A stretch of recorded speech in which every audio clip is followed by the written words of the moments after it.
오늘도 이 새벽에 하나님을 예배하기 위해 나오신 모든 성도님들을 환영하고 축복합니다. 오늘 하나님이 우리에게 주시는 말씀은 욥기 42장 1절부터 17절까지의 말씀입니다. 그 중에서 1절부터 10절까지의 말씀을 제가 봉독하겠습니다.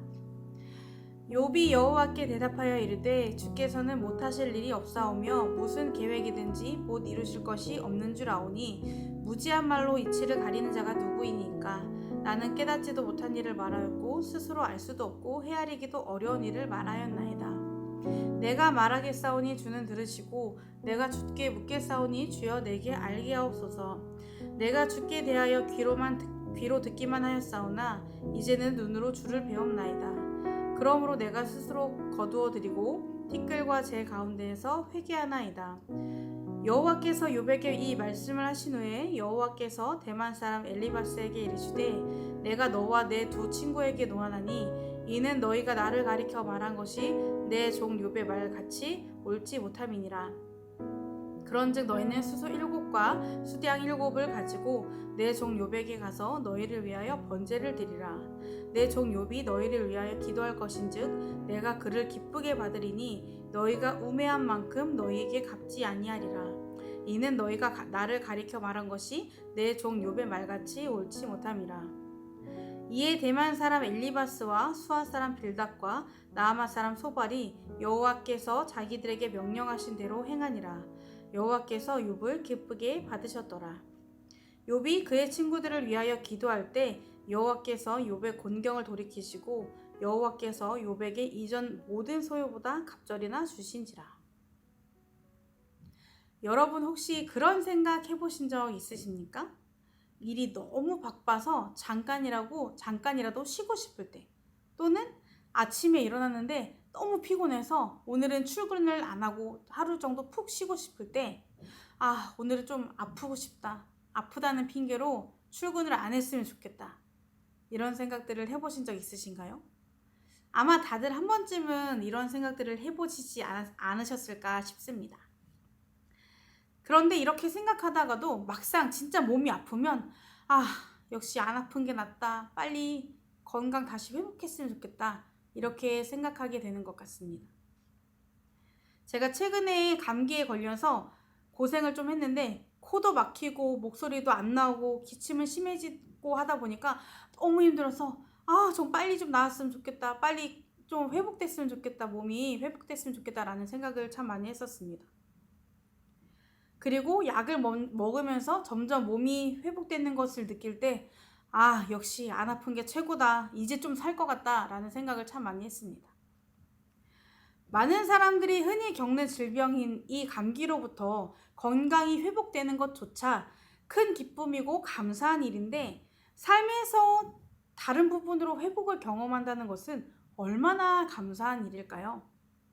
그 회복이 아주 작은 회복일지라도 회복이라는 것 자체가 우리에겐 좋은 것이기에 모두가 삶의 어려운 부분에서 회복을 바라는 것 같습니다. 오늘 본문에는 이 회복의 은혜를 뛰어넘어 이전보다 더 나아진 삶을 살게 되는 인물이 등장합니다. 우리가 계속해서 만나왔던 욥인데요. 욥은 그가 버텨왔던 힘든 시간을 크게 보상받는 듯 놀라운 회복의 은혜를 경험했습니다. 길고 길었던 욥기의 대장정이 이제 마지막을 바라보고 있습니다. 욥기의 마지막 장은 그의 회복에 대해 말씀하고 있는데요. 오늘 본문을 통해서 그동안 엄청난 고통 속에 몸부림치던 그에게 이제는 회복의 은혜를 누리게 하신 하나님을 볼 수 있습니다. 욥은 그간 자신이 겪고 있는 이 힘든 시간 속에서 하나님 만나기를 누구보다 간절하게 원했습니다. 그리고 마침내 하나님은 그의 앞에 나타나셨습니다. 그 내용이 오늘 본문에 앞서 38장부터 41장까지에 나와 있습니다. 그 내용을 간단하게 요약하면, 온 세상을 다스리시는 전지전능하신 하나님의 섭리와 통치의 지혜에 대한 내용을 말하고 있습니다. 하나님은 욥에게 수많은 질문을 통해 이 세상의 주권이 누구에게 있는지, 이 세상을 움직이는 창조주가 누구인지, 세상을 다스리는 지혜의 근원이 누구에게 있는지에 대해 말씀하고 있습니다. 하나님이 이렇게 말씀하신 이유는 욥이 그간 자신이 받아온 고난에 대해 하나님의 입장을 듣고 싶어 했기 때문입니다. 이 대화를 통해 주님은 욥을 겸손하게 하시고 그를 향한 하나님의 섭리적인 관계에 관해 그가 열정적으로 표현한 것을 회개하게 하십니다.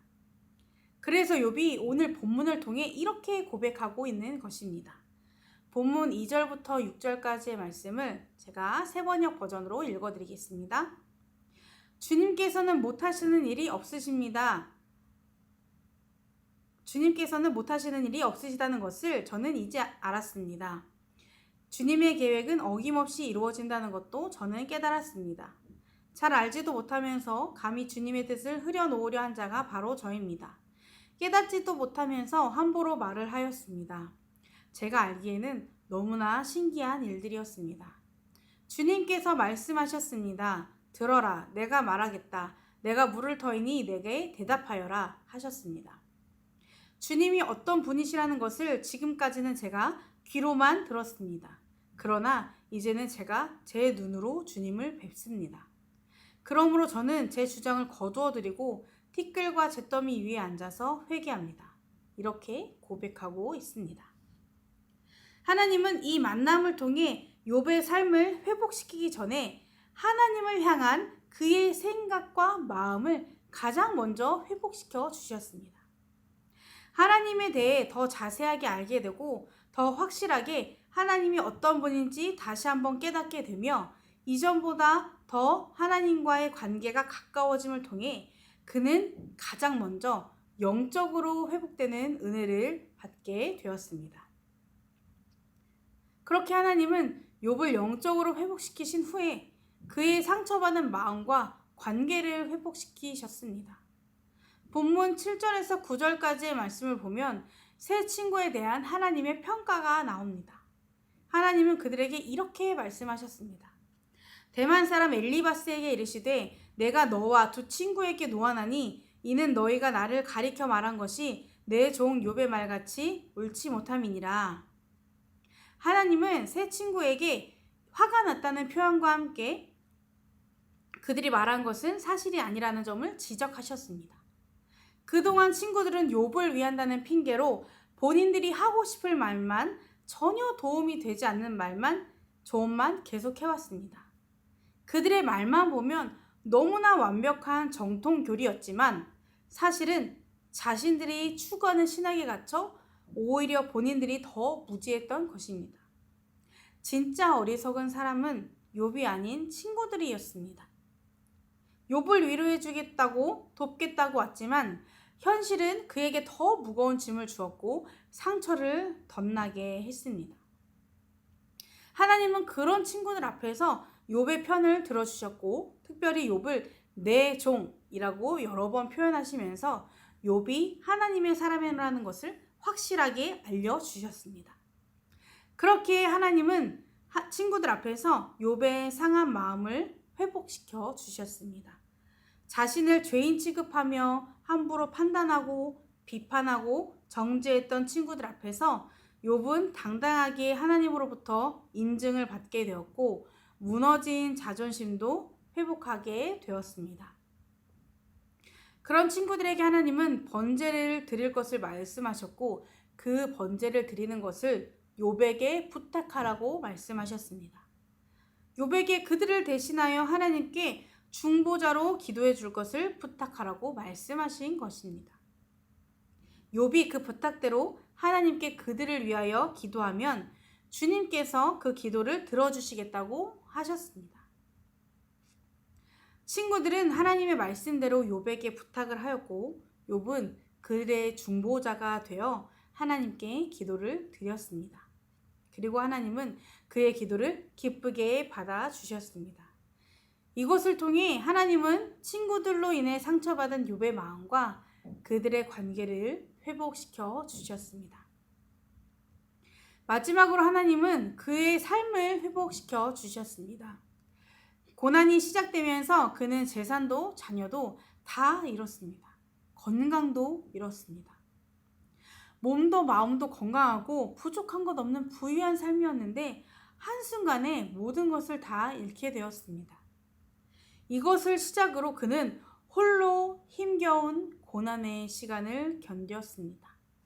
그리고 이 힘든 시간을 견뎌낸 욥에게 마침내 하나님은 이전보다 더 나은 삶을 그에게 허락하셨습니다. 그가 잃었던 재산도 자녀도 회복시켜 주셨고 자손을 4대나 볼 만큼 장수의 은혜를 허락하셨습니다. 그에게 고난을 허락하신 하나님이 이번엔 그 하나님의 주권으로 욥의 모든 것을 회복시키신 것입니다. 욥의 삶이 그랬던 것처럼 우리의 삶도 하나님 주권 아래에 있습니다. 하나님께서 하나님만 가지고 계신 그 주권에 따라 욥에게 고난을 주시기도 하셨고 또 그 삶을 회복시키신 것처럼 우리 삶도 하나님 주권 아래 하나님의 뜻대로 다스림을 받는 삶이라는 것입니다. 그래서 우리의 삶은 오직 주님의 뜻에 따라 흘러갑니다. 그런데 주님의 뜻에 따라 흘러간다고 해서 마냥 이 삶이 평안하고 매번 좋기만 하진 않습니다. 뜻하지 않은 어려움을 만나기도 하고 상처받는 일이 생기기도 하고 가끔씩은 믿음이 흔들릴 만큼 큰 고난을 마주할 때도 있습니다. 그럼에도 우리가 어떻게 해서든지 이 삶을 살아가는 이유는 그 하나님의 손을 놓지 않는 이유는 우리의 삶에 주님이 함께 하시기 때문입니다. 우리의 모든 시간에 주님이 함께 하시기 때문입니다. 때론 힘들어도 모든 것을 다 포기하고 싶을 만큼 어려워도 큰 시련 가운데 마음이 무너져 내려도 다시 일어날 수 있는 것은 언제나 선하시고 인자하신 주님이 우리의 삶을 다시 회복시키시기 때문입니다. 그리고 우리의 삶의 끝에 죽음을 이기시고 우리에게 영원한 생명을 선물로 주신 주님이 기다리고 계시기 때문입니다. 우리를 위한 영원한 처소가 준비되어 있기 때문입니다. 하나님은 우리를 너무 사랑하셔서 하나뿐인 독생자를 가장 높은 곳에서 가장 낮은 곳으로 보내신 분입니다. 그 하나님께 시선을 두시길 바랍니다. 그러면 하나님께서 우리를 가장 사랑하시는 그 하나님께서 그 주권과 그 뜻에 따라 우리의 삶을 인도하시고 회복시키실 것입니다.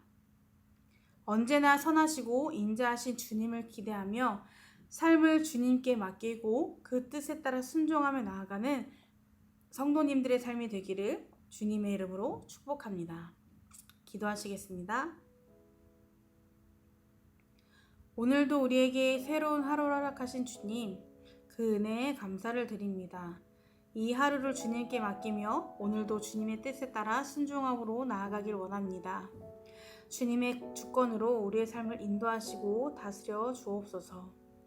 하루하루를 살아가다 보면 때론 내 뜻과 상관없이 어려움에 처하고 마음 상하는 일을 겪게 될 때도 있습니다. 그때마다 우리와 함께 하시는 주님을 바라보며 어려운 시간들을 잘 이겨내고 또 회복시키실 주님을 기대하며 나아가는 우리 삶이 되게 하여 주옵소서. 예수님 이름으로 기도드립니다. 아멘. 이 시간 두 가지 기도 제목을 놓고 함께 기도하겠습니다.